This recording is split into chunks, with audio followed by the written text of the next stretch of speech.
So, hello everyone and welcome back to the channel Farmed in Spectra Tutorials.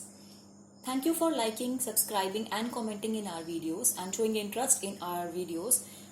ये video जो ये playlist है, ये एक नई प्लेलिस्ट है जो हम क्रिएट करने जा रहे हैं। ये प्रोकैरियोटिक और यूकैरियोटिक के बेसिस पे होगी पूरी तरीके से। स्पेसिफिकली हमने इसको प्रोकैरियोटिक माने बैक्टीरिया, मोस्टली बैक्टीरिया और वायरस को डिफरेंशिएट करने के लिए बनाया है। तो उसकी पहली वीडियो के अंदर हम आपको ये कंसर्न क्लियर करना चाहते हैं कि प्रोकैरियोटिक और यूकैरियोटिक बेसिकली होता क्या है, क्या डिफरेंस है प्रोकैरियोटिक और यूकैरियोटिक में। बहुत याद करने में तकलीफ होती है हम सबको कि प्रोकैरियोटिक और यूकैरियोटिक क्या होता है।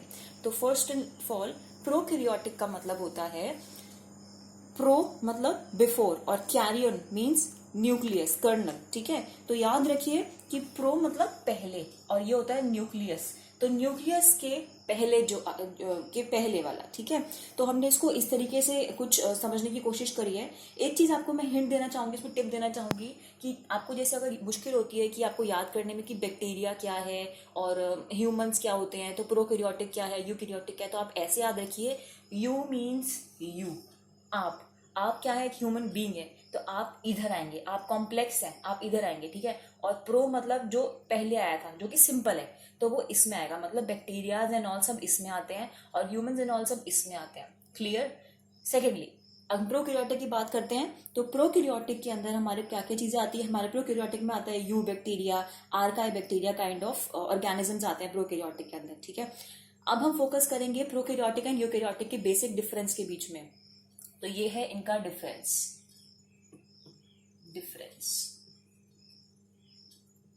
Okay, now the first difference is feature. ये फीचर्स के बेसिस पे हम इसको डिफरेंशिएट करेंगे। First, cell structure. Yes, prokaryotic का जैसे मैंने आपको बताया इट इज बिफोर न्यूक्लियस, तो इनका सेल स्ट्रक्चर बहुत सिंपल होता है। एंड यूकैरियोटिक जो कि हम हैं, यू, वो बहुत कॉम्प्लेक्स होते हैं। True membrane bound to nucleus, जो इनकी, जैसे अगर हम पूरी मेम्ब्रेन की बात करें तो जो न्यूक्लियस इसके अंदर अवेलेबल होता है, ये तो न्यूक्लियस जो बाउंडेड मेम्ब्रेन होती है वो प्रोकैरियोटिक, क्योंकि सिंपल होते हैं, इनमें कहीं भी नहीं होती। ऐसे इसको याद कर ले कि प्रोकैरियोटिक में कहीं पर भी मेम्ब्रेन नहीं होती है और यूकैरियोटिक में मेम्ब्रेन अवेलेबल होती है। तो ट्रू मेम्ब्रेन जो बाउंड होती है टू न्यूक्लियस, इसमें प्रेजेंट है, इसमें एब्सेंट है। थर्ड डिफरेंस आपका है डीएनए कॉम्प्लेक्स्ड विद हिस्टोन। अब आप इसको ऐसे समझें कि ये आपका डीएनए बनता हुआ आ रहा है, ये हमारा जो होता है वो किससे बन के आता है, प्रोटीन से बन के आता है, और वो किसके ऊपर पूरी तरीके से कॉइल्ड होता है, हिस्टोन पे कॉइल्ड होता है। ये चीज हमें तो प्रेजेंट है, but DNA complex with histone इनमें एब्सेंट है। नंबर ऑफ क्रोमोसोम की अगर बात करें तो ये इतने सिंपल होते हैं कि इसमें mostly almost 1 number of chromosome he available होता है, बट आप अपने आप को जानते हैं हमारे में मोर देन 1 अवेलेबल है। मायोसिस और माइटोसिस की बात करें तो क्रोमोसोम के बेसिस पे ही अगर इसको हम देख लें, तो जब यहाँ पर एक क्रोमोसोम है तो क्या वहां पर मियोसिस और माइटोसिस हो रहा होगा? बिल्कुल नहीं हो रहा होगा, नो। बट हाँ, हमारे यूकैरियोटिक के अंदर बिल्कुल हो रहा होगा। जेनेटिक रिकॉम्बिनेशन की बात करें, जो कि आगे के प्रोसेसेस में आता है, तो इसके अंदर जेनेटिक रिकॉम्बिनेशन पार्शियल माना जाता है, क्योंकि इसमें यूनिडायरेक्शनल ट्रांसफर होता है डीएनए का। तो इसमें क्या होता है, इसमें यूनिडायरेक्शनल ट्रांसफर होता है डीएनए का, इसलिए पार्शियल जेनेटिक रिकॉम्बिनेशन करता है। और अगर वहीं पर ही हम यूकैरियोटिक की बात करें तो उसमें बिल्कुल होता है हमारा ये जेनेटिक रिकॉम्बिनेशन। कैसे? Bye crossing over during meiosis. तो मियोसिस के प्रोसेस के टाइम पर जो क्रॉसिंग ओवर होती है, आपने मेंडल्स का वो पढ़ा होगा लॉ। मेंडल्स लॉ में क्या होता है, क्रॉसिंग होती है, F1 F2 जनरेशन बनती है, प्रोजेनीज बनती है, जनरेशन बनती है, तो उसमें क्या है, उसमें क्रॉसिंग ओवर हो रही है। ये क्रॉसिंग ओवर जेनेटिक रिकॉम्बिनेशन के अंदर होती है, इसीलिए यूकैरियोटिक में जो आपका जेनेटिक रिकॉम्बिनेशन है बिल्कुल होती है, बट यही प्रोकैरियोटिक के अंदर ये पार्शियल होती है, इसमें यूनिडायरेक्शनल डीएनए ट्रांसफर होता है।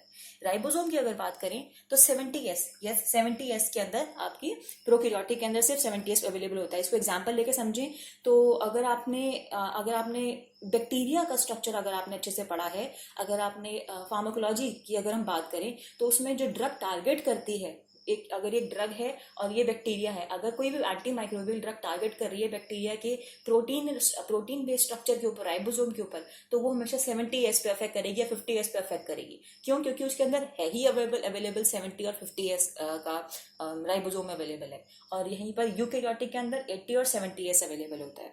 ठीक है, 80S कहाँ होगा? साइटोसोल में, और 70S है ऑर्गेनेल्स के अंदर। तो ये है साइटोसोल के अंदर और ये है ऑर्गेनेल्स के अंदर।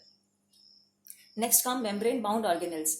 जैसे कि मैंने आपको बताया इसमें मेम्ब्रेन अवेलेबल ही नहीं होती है, तो इसमें मेम्ब्रेन बाउंड ऑर्गेनेल्स होना असंभव है। और इसके अंदर यूकैरियोटिक के अंदर मेम्ब्रेन अवेलेबल होती है, क्योंकि यू है, यू मीन्स यू, आप आपके अंदर मेम्ब्रेन है ना, बस यही है आपके जो मेम्ब्रेन बाउंड ऑर्गेनल्स हैं उनके अंदर मेम्ब्रेन होती है। बिल्कुल सही समझ रहे हैं आप इस चीज को। अगर आप सेल वॉल की बात करें तो आप बताइए कि सेल वॉल इसके अंदर होगी कि नहीं होगी। प्रोकैरियोटिक में सेल वॉल बिल्कुल भी क्या कहते हैं इसको, हम बोल सकते हैं कि नहीं होगी। ये तब सही होता है जब हम मेम्ब्रेन की बात कर रहे होते, ठीक है, कौन सी, प्लाज्मा मेम्ब्रेन की। बट हम यहाँ बात किसकी कर रहे हैं, सेल वॉल की। सेल वॉल हमेशा याद रखिए, सेल वॉल प्रोकैरियोटिक के अंदर अवेलेबल होती है, तो present in most of the prokaryotic cell. और यू बैक्टीरिया के अंदर अगर हम बात करें तो ये बनी किसकी होती है, पेप्टिडोग्लाइकन की। अब अगर आप माइक्रोबायोलॉजी के स्टूडेंट हैं तो आपने स्टेनिंग जरूर की होगी बैक्टीरिया को जानने के लिए कि वो ग्राम पॉजिटिव है या नेगेटिव है। तो बैक्टीरिया में स्टेनिंग के रिजल्ट्स कैसे आते हैं, कैसे पता चल जाता है कि ग्राम पॉजिटिव बैक्टीरिया स्टेन करेगा, ग्राम नेगेटिव बैक्टीरिया नहीं करेगा, कैसे, due to the presence of peptidoglycan. Peptidoglycan की प्रेजेंस की वजह से। सो पेप्टाइडोग्लाइकन जो है वो प्रेजेंट होता है आपके बैक्टीरिया के सेल के अंदर, सेल वॉल के अंदर। ये सेल वॉल है बैक्टीरिया की, इसमें पेप्टिडोग्लाइकन अवेलेबल होगा। जितना ज्यादा पेप्टिडोग्लाइकन होगा उतनी ज्यादा स्टेनिंग होती है। This is the concept for microbiology students and also aspiring for NET. So cell wall जो प्रोकैरियोटिक के अंदर प्रेजेंट है उस, और वो बनी होती है किसकी, पेप्टिडोग्लाइकन की, ठीक है। यूकैरियोटिक के अंदर, इसके अंदर अब दो डिविजन हो जाते हैं क्योंकि eukaryotic consist of plants as well animal cells. तो प्लांट्स के अंदर हाँ सेल वॉल होगी क्योंकि इसकी बनी होती है सेल्यूलोज की बनी होती है, ठीक है। और अगर हम और स्पीशीज में जाएं प्लांट्स और एनिमल्स के अलावा तो फंगल स्पीशीज होती हैं। तो फंगल स्ट्रेन्स में, फंगल स्पीशीज में किसकी बनी होती है सेल वॉल, चिटिन की बनी होती है। तो अगर हम प्लांट्स की बात करें तो प्लांट्स में बनी होती है सेल्यूलोज की, प्लांट्स में बनी होगी सेल्यूलोज की, ठीक है। फंगल में बनी होगी चिटिन की, ओके। तो ये है आपके यूकैरियोटिक के अंदर, यूकैरियोटिक के अंदर है, ठीक है।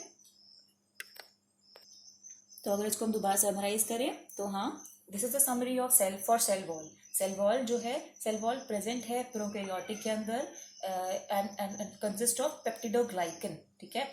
और सेल वॉल प्रेजेंट है प्लांट्स के अंदर, कंसिस्ट ऑफ सेल्यूलोज, फंगी के अंदर चिटिन, बट एनिमल में सेल वॉल नहीं होती। इसको बहुत अच्छे से याद कर ले, एनिमल में सेल वॉल नहीं होती है, ठीक है, सिर्फ मेम्ब्रेन्स होती हैं। तो इसीलिए यही इसके साथ आपका जो कॉन्सेप्ट है प्रोकैरियोट यूकैरियोटिक का यही क्लियर होता है। अब इसको अगर हम दोबारा से एक आउटलाइन दे दें तो यूकैरियोटिक मीन्स यू, और you are complex, humans are complex as compare to other organisms. Prokaryotics are simpler, so they have simpler structure and they are complex structure.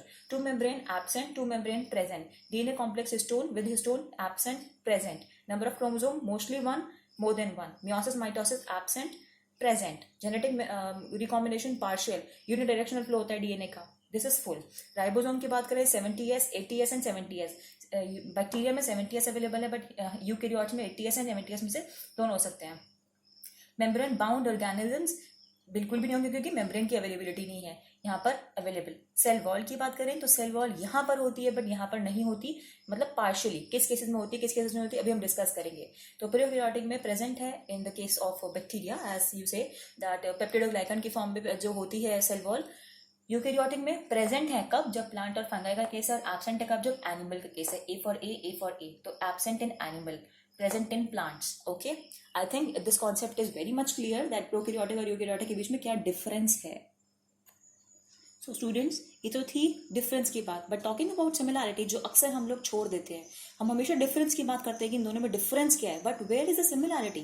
हर चीज में कुछ ना कुछ similarity जरूर होती है, कुछ ना कुछ similarity जरूर होगी। तो इसके अंदर प्रो और यू के अंदर जो सिमिलैरिटी है वो ये है कि अगर हम डीएनए की बात करें तो ये दोनों डबल स्टैंडर्ड सर्कुलर माने जाते हैं। अगर हम ग्रोथ की बात करें तो दोनों बाइनरी फिजन के थ्रू इनकी ग्रोथ होती है। राइबोसोम टाइप की बात करें तो अभी मैंने आपको बताया कि 70 और 80S 70S होता है, पर ये इसमें 80S भी होगा बट 70S भी प्रेजेंट है। तो राइबोसोम टाइप दोनों का 70S होता है। हिस्टोन प्रोटीन की बात करें तो दोनों में एब्सेंट होती है, दोनों में एब्सेंट है, मतलब इसमें प्रेजेंट अवेलेबल ही नहीं है। इसमें हमने पढ़ा कि डीएनए जो होता है वो हिस्टोन प्रोटीन के साथ बाइंडेड फॉर्म में होता है, but histone protein as a protein यहाँ दोनों में एब्सेंट होता है। ये जो थ्योरी है ये बिल्कुल कंफर्म हो गई थी क्योंकि एक जो प्रेजेंस ऑफ सर्कुलर और कोवेलेंटली क्लोज डीएनए होता है ना, ये जब, और राइबोसोम 70 की प्रेजेंस माइटोकॉन्ड्रिया क्लोरोप्लास्ट में, ये सपोर्ट करती है थ्योरी को जो मार्गस के रिपोर्ट्स में अवेलेबल है। मार्गस ईयर 1993 में इन्होंने एक रिपोर्ट दी थी जिसके अंदर इन्होंने सिमिलैरिटी दिखाई थी प्रो और यूकैरियोटिक ऑर्गेनिजम्स के बीच में। So hope you like and understood the concept, your concepts are clear bit now. तो stay tuned for the next video on the concepts of virus and bacteria, specifically virus and bacteria. Thank you.